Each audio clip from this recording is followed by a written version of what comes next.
All right, everyone. Today I'm going to show you how to use your Annealing Made Perfect Mark II.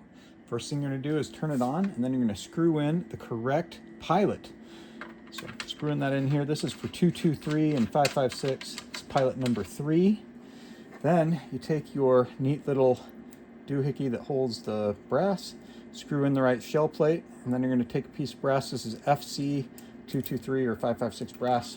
I'm going to choose Aztec mode. And then once you choose that, it's going to say, hey, do you want to analyze or run? You press the minus to go over to analyze. You'll see it blink.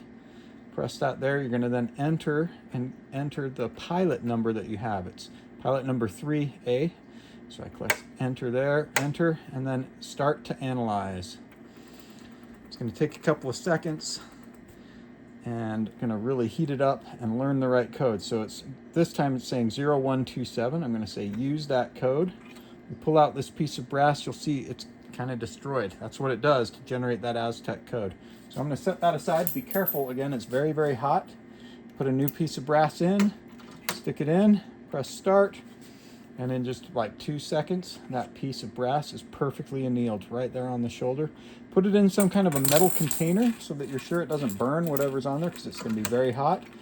And then start your next piece. Keep going like that, trucking through it, and you'll be through all your brass in no time flat.